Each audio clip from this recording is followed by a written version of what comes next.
Yeah, I'm to law, and I'm going through this consensus book because as a student of natural law, I understand that all humans are equal. There are no authorities. We do have trusted servants, but they do not govern. And that's our leaders are those are trusted servants of the whole. So we have to learn that stuff, I think, now, I noticed. And so that's what we're going through the formal consensus decision-making book. I mean, there's um, other ways to do this, I think, but this is the way that was used by the Rainbow Gathering and Food Not Bombs in the 70s and 80s, and it's proven to work. Someone was talking to me the other day. They said that their co-housing place got formed around formal consensus, but it got to be a drag, after a while. But now it was a drag. It got to be a drag after a while, but now it's turned into a tyranny because they quit doing it because it was a drag. So just to comment on that for a moment, I mean, I think I can speak for myself, but what I've noticed is humans, we just want all our time for ourselves, and we don't like to put in the work and the effort necessary for accomplishing our goals as free beings. And it does take time and effort to till the soil, plant the seeds, weed the garden in the hot sun, to harvest the abundance. You just don't snap your fingers and have an abundant harvest. You have to actually work for it. So, and if you don't, then the weeds grow up and there's no food and there's no nutrition in the soil. So that's our choice. Here on Earth, we have certain laws that we are governed by, and we have to live by those laws. Otherwise, we end up where we're at now. And the chaos that we're experiencing now is as a result of people en masse not abiding by the laws of Earth and taking their tips from the media, which is promoting Satanism, which basically boils down to I want mine, and I'm going to make sure I get mine, and I don't care about what other people get. Theft. That's basically theft, which is a violation of natural law. And so back to the co-housing guy that I was talking to, so they did it for a long time and they were able to accomplish quite a bit, but then it got to be a drag, and now the whole place has gone upside down to where it's like a tyranny, a silent tyranny, that if you don't abide by the narrative, you're not welcome in there anymore. And that's basically the price that would have needed to have been paid, was that they would have had to continue to use formal consensus or some other form of communication the way the chiefs did in the Longhouse. And I'm sure it's always been a drag for everybody because everybody thinks that they have something better to do. However, looking at the circumstances that we're in right now, I don't think there is anything better that we could be doing other than trying to work out our differences together. And thinking that there is something better that we could be doing is a form of playing God. There is one ultimate authority, and that is the creator of the universe. And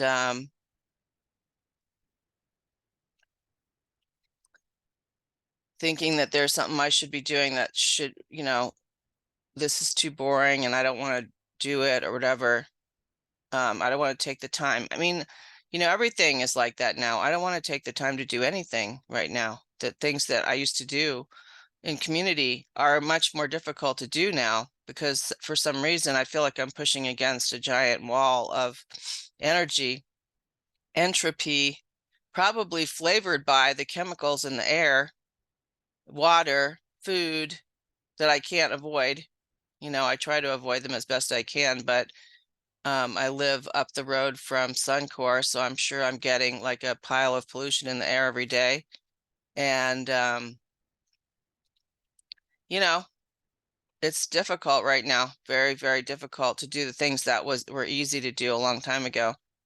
It used to be fun to do community efforts, and now it's difficult to pull it together. But you know what? I simply pray to God for the power, and then I show up, and that's what I feel like. It's everybody's going to have to do that or not do that. And the people who show up, the 20% who do the 80% of the work, are the ones who are going to continue doing that. So the point is that this decision-making process is rigorous, it's difficult, and it's not going to change in that way. And somehow or another, it's just got to become painful enough for us to be willing to pursue it.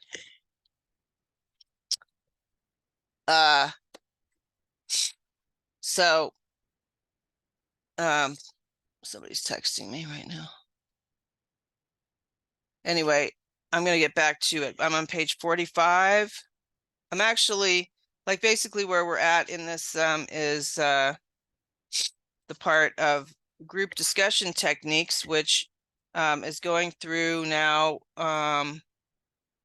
dealing with people who are difficult. And so we're at, last week, the last thing I left off on was censoring. I'm going to repeat that. If someone speaks out of turn consistently, the facilitator warns the individual. So that's where I left off last time. And the next one is expulsion. If an individual still acts very disruptively, the facilitator may confront the behavior, ask the person to explain the reasons for this behavior, how it is in the best interest of the group, how it relates to the group purpose, and how it is in keeping with the goals and principles. If the person is unable to answer these questions, or if the answers indicate disagreement with the common purpose, then the facilitator can ask the individual to withdraw from the meeting. That doesn't mean that the person withdraws from the group altogether, but from that meeting where they can't behave themselves, then they've got to leave because they're disrupting the meeting. But I mean, I've noticed, these days, like we just don't have people, we don't ask people to withdraw from the meeting. We just let them take over. I think the facilitators might be overburdened and they might need some assistance. I know, being on the board of the Front Range Hours, it's a lot easier for me to be one amongst a group of people that have a common decision that we've made, and we make our decisions through formal consensus. And so we basically don't make decisions on the fly. And we basically discuss how we're going to handle situations together as a group, and we come to consensus, and then we are a united front. And that's basically what I have not seen in a lot of these meetings. I see the facilitator struggling by themselves, and then they come up against one person who is very disruptive, and they just go with the disruption because they can't on their own stand up against that. And it's not like saying the person is going to be expelled forever. It's just like, hey, your behavior is violating other people's rights, so you got to go until you can behave yourself. That is freedom. That is, I don't have rulers, but we do have rules. We have to consider each other's schedules. We have to be considerate of one another when we come together to make decisions together. Group discussion techniques. It is often assumed that the best form of group discussion is that which has one person at a time speak to the whole group. This is true for some discussions, but sometimes other techniques of group discussion can be more productive and efficient when whole group discussion. The following are some of the more common and frequently used techniques. These could be suggested by anyone at the meeting. Therefore, it is a good idea if everyone is familiar with these techniques. Again, be creative and adaptive. Different situations require different techniques. Only experience reveals how each one affects group dynamics or the best time to use it. Identification. It is good to address each other by name. One way to learn names is to draw a seating plan, and as people go around and introduce themselves, write their names on it. Later, refer to the plan and address people by their names. In large group, name tags can be helpful. Also, when people speak, it is useful for them to identify themselves, so then all can gradually learn each other's names. Whole group. The value of whole group discussion is the evolution of a group idea. A group idea is not simply the sum of individual ideas, but the result of the interaction of ideas during discussion. Whole group discussion can be unstructured and productive. It can also be very structured, using various facilitation techniques to focus it. Often, whole group discussion does not produce maximum participation or a diversity of ideas. During whole group discussion, fewer people get to speak, and at times the attitude of the group can be dominated by an idea, a mood, or a handful of people. Small group. Breaking into smaller groups can be very useful. These small groups can be dyads or triads or even larger. They can be selected randomly or self-selected. If used well in a relatively short amount of time, all participants have the opportunity to share their own point of view. Be sure to set clear limits and select a note taker for each group. When the larger group reconvenes, the note takers relate the major points and concerns of their group. Sometimes note takers can be requested to add only new ideas or concerns and not repeat something already covered in another report. It is also helpful for the scribe to write these reports so all can see the cumulative result and be sure every idea and concern gets on the list.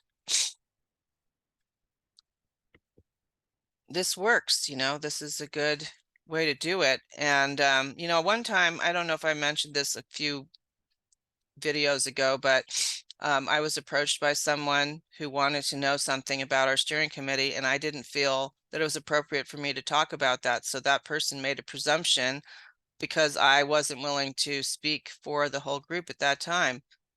I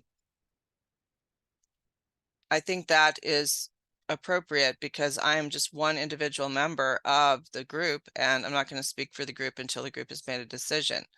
And then I've made the mistake too of acting spontaneously and then getting myself mired into a situation where I'm dealing with narcissists who throw out ideas and then renege on the ideas that they've thrown out. So, and my conclusion is that in a group, the best solution is to discuss every issue with the group and then have a united front with which to face the public. Brainstorming. This is a very useful technique when ideas need to be solicited from the whole group. The normal rule of waiting to speak until the facilitator recognizes you is suspended, and everyone is encouraged to call out ideas to be written by the scribe for all to see. It is helpful if the atmosphere created is one in which all ideas, no matter how unusual or incomplete, are appropriate and welcomed. This is a situation in which suggestions can be used as catalysts, with ideas building one upon the next, generating very creative possibilities. Avoid evaluating each other's ideas during this time. Go rounds. This is a simple technique that encourages participation. The facilitator states a question and then goes around the room inviting everyone to answer briefly. This is not an open discussion. This is an opportunity to individually respond to specific questions, not to comment on each other's responses or make unrelated remarks. Fishbowl. The fishbowl is a special form of small group discussion. Several members representing differing points of view meet in an inner circle to discuss the issue while everyone else forms an outer circle and listens. At the end of a predetermined time, the whole group reconvenes and evaluates the fishbowl discussion. An interesting variation. First, put all the men in the fishbowl, then all the women, and then they discuss the same topics. I don't know if that's relevant for us now, because we're pretty much equal, I think. I'm not sure. Maybe it would be good. Active listening. If the group is having a hard time understanding a point of view, someone might help by active listening. Listen to the speaker, then repeat back what was heard and ask the speaker if this accurately reflects what was meant. That's a good idea. Caucusing. A caucus might be useful to help a multifaceted conflict become clearer by unifying similar perspectives or defining specific points of departure without the focus of the whole group. It might be only some people attend a caucus, or it might be that all are expected to participate in a caucus. The difference between caucuses and small groups is that caucuses are composed of people with similar viewpoints, whereas small group discussions are more useful if they are made up of people with diverse viewpoints or even a random selection of people.